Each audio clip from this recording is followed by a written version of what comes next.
ఆ గుట్టల మేకల కాపుర పోయి ఆ కొండ చీడ ఎదురుపడి వాళ్ళ భర్త కదమ్మా వాళ్ళ భర్త చనిపోతే ఆ రోజు తహసీల్దార్ గారి దగ్గర ఉన్న మొత్తం అంత్యక్రియలు చేయించేటువంటి కార్యక్రమం ప్రభుత్వం తరఫున చేసినాం. తర్వాత నేను ఆర్డీఓ గారు అక్కడ వెళ్ళి తప్పకుండా ఆ కుటుంబాన్ని ప్రభుత్వ పరంగా ఆదుకున్నామని చెప్పినాం.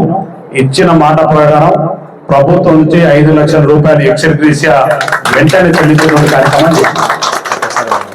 అందుకే ఈ యొక్క భారీ వర్షాలకు నష్టపోయినటువంటి రైతాంగానికి కానీ లేకపోతే ఈ వర్షాల కారణంగా చనిపోయినటువంటి కుటుంబాలకు కానీ గతంలో ఉన్నటువంటి 4 లక్షల రూపాయలని గౌరవ ముఖ్యమంత్రి గారు రేవంత్ రెడ్డి గారు కాంగ్రెస్ పార్టీ ప్రభుత్వం దానికి 5 లక్షల రూపాయలకు పెంచుతూ మొట్టమొదటి చెక్కు మన జిల్లాలో వీరికి ఇవ్వడం జరిగింది. చిన్నపేట మండలంలో చంద్రపల్లి గ్రామానికి సంబంధించిన పాత చంద్రపల్లి గ్రామానికి సంబంధించిన రైతులు అని చెప్పి సందర్భంగా పనిచేస్తున్నా.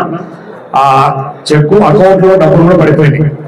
అదేవిధంగా ఎవరన్నా రైతులు పంట నష్టపోయిన రైతాంగానికి ఎకరానికి 10,000 రూపాయల్ని ఇవ్వాలన్నటువంటి గౌరవ ముఖ్యమంత్రి గారు నిర్ణయించడం జరిగింది.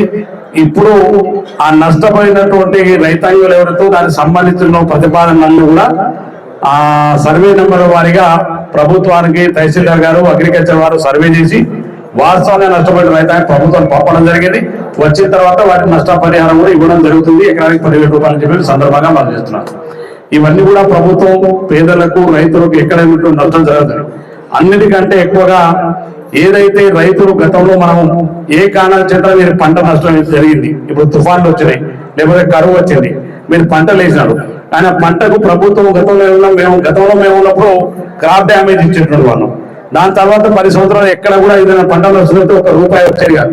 కానీ ఇప్పుడు మన గౌరవ ముఖ్యమంత్రి గారు గొప్ప ఆలోచన చేసి ఏదైనా రైతు నష్టపోయినప్పుడు వ్యవసాయం చేసి మరి తెచ్చి అప్పుడు పాలై తీసుకొని పంచిన పంటలు చేతికన్నా నష్టం జరిగినప్పుడు ఆ నష్టపరిహారం ఇవ్వడానికి మీ పొలాల్లో మీరు వేసే పంటకు మేము ఇన్సూరెన్స్ అంటే బీమా కడుతున్నాం. డబ్బులు మీ తరఫున డబ్బులు కూడా ప్రభుత్వమే కడుతుంది. మీరు కూడా కట్టవలసిన కిస్తీ అంటావా?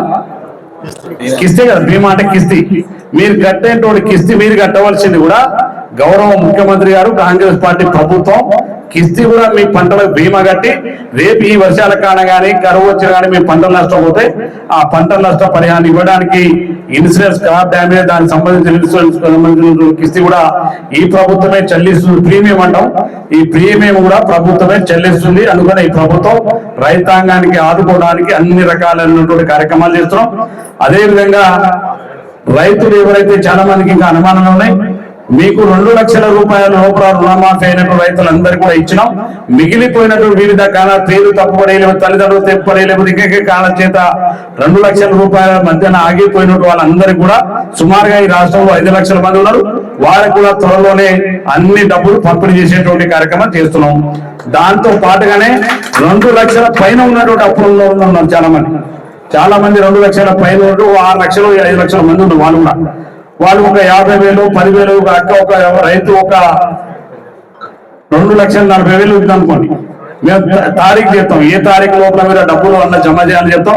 ఆ 40,000 రూపాయలు మీరు మీ ఖాతాలో జమ చేస్తే 2 లక్షల రూపాయలు ప్రభుత్వం మీరు తరఫున వెంటనే 2 లక్షలు చెల్లించి మీరు మాఫీ చేసేటువంటి కార్యక్రమాలు చేస్తాం.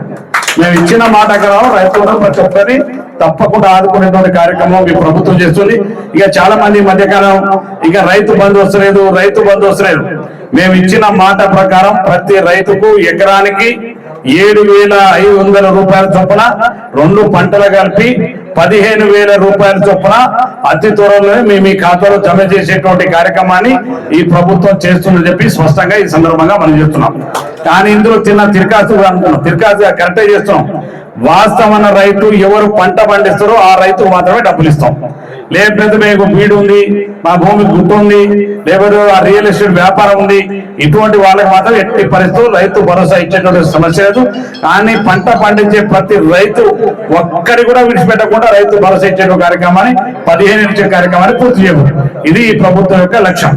ఓకేమ్మా, రైతు ఇల్లు ఉందని ఆ ఊర్లో ఇల్లు ఇస్తాం, ఇల్లు కూడా ఇస్తాం. సరేనా? రైట్.